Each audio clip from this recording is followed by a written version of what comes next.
Hello and welcome to the Beard Talks. It is Thursday. That means it's gaming news. Yes, the Beard's gaming news. This week, again, I'm going to be talking about next gen Xbox rumors. Well, this one's have been kind of like justified, and then I'm going to be ending with some Battlefield 3 endgame trailer stuff as well, just to try and cheer it up, if I'm honest, because it's not going to sound very good. Right. So let's begin. So about 2 weeks ago, I did a video on what we expect and want for the next gen Xbox. And I cover things like graphics, controllers, Blu-ray discs, etc, etc, etc. There's a link. I'm going to put a link on the screen. Go and watch it. It is pretty good. I'd like to hear your thoughts of it. But before I go any further with this news, everything I say must be considered a rumour now. Everything after this must be considered a rumour, other than the DLC trailer from Battlefield. Don't consider that a rumour, because that's quite true. But yeah, everything I say, consider a rumour, because it's not being properly confirmed or anything yet. Everyone's sent off like stuff to Microsoft asking, can you confirm this, blah blah blah, because a lot of it's not very good, if I'm honest. So if you've never heard of it, EdSource, a website, has got their hands on an Xbox, and they said that they've done a review of it, like a little review saying what you expect. So according to them, the new next gen Xbox will require a mandatory internet connection to function properly, and that all next generation games will ship with an online one-time activation code. Yeah, that many activation codes. So it's for example, it's like what EA doing with their games. They send you out to get online. You must have the activation code. So if you buy a second-hand EA game, you've got to buy another activation code to get online. So it's something like that, but. This activation code, once you put the disc in and put the activation code in, that disc will only play on your console, meaning you can't sell it or rent it out or give it to a mate even to play. So, if this is true, then I think the top dogs at Xbox need to go outside for a little bit, go and have a chat with a few of the gamers. Do you think, what do you think about this? It's not very good, because you really need to speak to the people who buy your products. I don't have to have done this, but even if this is all true, then they have fucked up royally. Because I spoke about this in the video, just like, can you just imagine that? You're going to cut out the entire pre-owned gaming industry. And it's just like, what? It's just, how can you do that? There's no offence, the brand new games that come out, they cost around about £40 to £50 over here. In America, I don't know how much it costs over there, but it's got to be around about $60, maybe $60 odd for it. It's stupid. It's just like, some people just can't go out and buy the new game every freaking time. Sometimes I have to choose the games I want to buy. Since the last game I bought was Halo 4. Black Ops 2 and Halo 4 I bought back in November. That's the last games I bought. They were. It's just like, those are the ones I bought. Now, the next one I'm going to buy is Alien Clone Marines. Now, between November and that's 4-month gap, and I don't know how many other games came out, but these are the only ones I want. So you have to try and picky with your games. Now, if I knew people who bought games and nothing, or I wanted to rent games, etc., I could. It's just, it angers me, because you can get them cheaper pre-owned, because that's what people wait for. I was like, I don't want to spend that much money. I'll wait for it to come down in price like a couple months later, like when people have traded in, finished the game, trade it in, and want to get another one. Because it's stupid. It's just like, I want to get a little bit cheaper. It's just, why? Because there's another part as well that they're not really thinking about. The companies that rent games to us, like Love Film and I think Netflix do in America, they were allowed to rent games from them, like to play them if we can't afford them, so we can rent them, play them, and then send them back once we're done with them.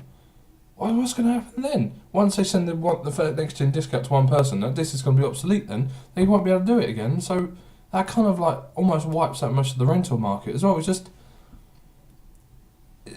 I don't know. It just angers me. Just like, how can they be that stupid? If this is possible, then why are they going to do it now? Don't do it now. Do it years down the line when. Oh God, I don't know. There's even more of this as well. Because of this report that Edge sources put out, the GameStop in America, like the US retailer and GameStop, after the article was released, their shares sharply started trading lower than they should have been.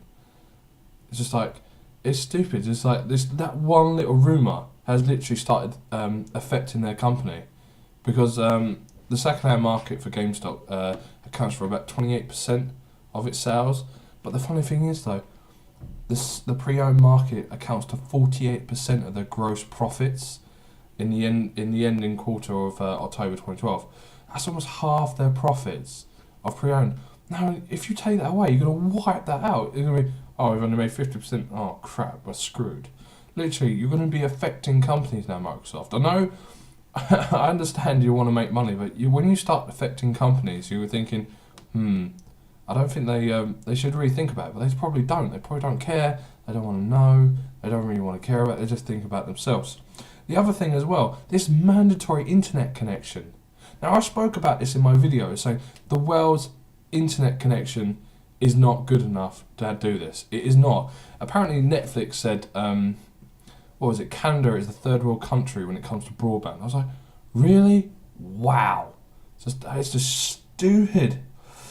It's just like, for example, we already know it's not possible for this to happen, because if you cannot, when you play multiplayer games, for example, when I play on the Xbox, I'll play Black Ops and Halo. The main problem I've got with Black Ops is the lag between multiplayer. For example, I'm shooting someone and they just walk off. I'm like, I swear I shot you. And then in the kill cam, it shows a kill cam, someone shooting me. They shoot to left and right of me, but don't actually hit me. So there's lag as well. So if the multiplayer world has got lag, then how the hell is someone going to run a console on that internet connection? It's literally going to be sitting there for about an hour to 10 hours downloading the game. Perhaps it's just like, I don't know. And plus, the internet connection of today is not good enough to even handle it. For example, most people have download limits on their internet connection. So like they're only allowed to download maybe 4 or 5 gigs a day or something like that. If they're like trying to download a game or something, it's like 10 or 20 gigs, and you're going to be there, download limit reached, wait for tomorrow. So I don't know. It's just, it boggles the mind of what they're thinking about if this is all true. Why do it? Why? And it's just like, because the thing is, I covered these 2 points in the video, because when I was doing my research for the video, like what we expect, I was like, oh, what they're thinking about is doing that. Just like, they're thinking about taking out the pre-owned games, which is a business in itself. There are so many companies that like do that, etc. For example, they got Central Exchange over in England, and you got GameStop over in America, as I said before. But if you start like mangling with the pre-owned, you're going to start destroying businesses. Now, I don't mean to sound horrible. The economy at the moment is worse. Is quite bad at the moment, with like freaking shops such as H&V almost shutting down and etc. But just like, don't start messing with people's like livelihoods and jobs. Just leave them alone. Your company's doing alright. Just don't do it. Why? Because there's a saying that people keep saying, as long as games are distributed on physical medium, like stuff you can actually buy, then the people who buy them have the physical right to either buy and sell them. So if you own, for example, if I pick up a game and it's like, oh yes, I've bought this. Now the thing is, I have the right to either sell that onto someone else or give it in for a trade-in. Now I have that right because I bought it. It doesn't have the right for me to show it online, but you have the right to sell it on to someone else. Just because it's technically mine. But it's just because that's the thing. People are just saying they have the right to just sell them on. It's just like, and plus going back to connection issues, it's like, as I said, the world's population to broadband is not good enough, and it is not feasible to have a console that just is mandatory online to work. It's not right. It just won't work. It'll just go shits up. it'll just go. It won't work. Wow, that was a bit of a rant. But yeah, what do you think, people? Do you think this is the most stupidest move that Microsoft has ever made? Probably. Don't know, they could probably come up with other ones as well, but I think it's the most stupid thing they've ever done. Even if this is all true, I really hope it isn't. I really hope. They could put all the coding into the console and all that for later on, but don't do it now. Leave it for a good 5 to 10 years before you even do this. Just, please don't.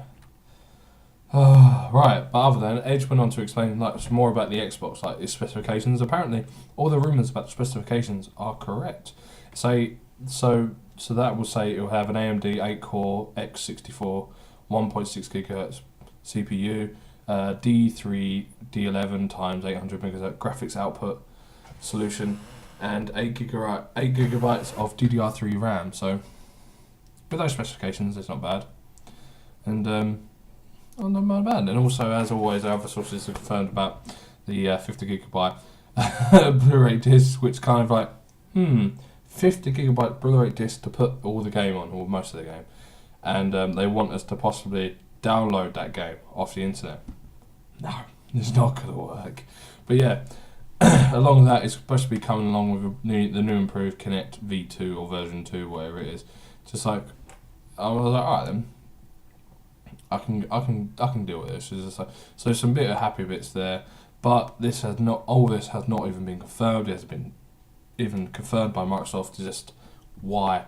So as always, just take this as a rumor at the moment, but go ahead and rant the hell out of it, because I am. Even if it is true, because some rumors can be true, and I really hope those first two are not. But yeah, so we have to wait and see for that. So, on happier news, Battlefield 3 last DLC Endgame has released a trailer. Now, this trailer shows more capture the flag than air superiority, but air superiority is at the end. Now, let's just say, you think of like Call of Duty's like capture the flag, you think, oh, that's pretty good, just run and get the flag. Ah, screw that. You're wrong. This one's capture the flag's brilliant. Capturing the flag from the enemy's base and then driving all the way to your base to put the flag in, while being chased by helicopters, people on bikes, people in trucks, everything. Now that is fantastic, full of action, and awesome sauce everywhere. Blah blah blah. Yeah, I don't know. But yeah, it looks awesome. And if you wish, here's a clip. All units,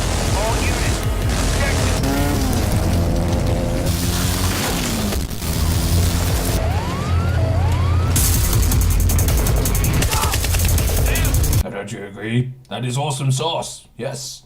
And also, there's only a brief bit of air superiority at the end, but it looks a little bit like this. I don't let it look good. Just tons of aircraft in the air blowing the crap out of each other. Now, this ain't due out till March, so keep your hats on, ladies and gentlemen. And hope you've enjoyed this gaming news. Please have a rant in the comments down below about the new Xbox rumours. Please do. I'd love to hear from you. And always, please like, comment and subscribe. I have been TheBeardTalks, and keep calm, people, and grow a beard, because it can't be ginger, can it? Mine's the only ginger beard. See you later, people.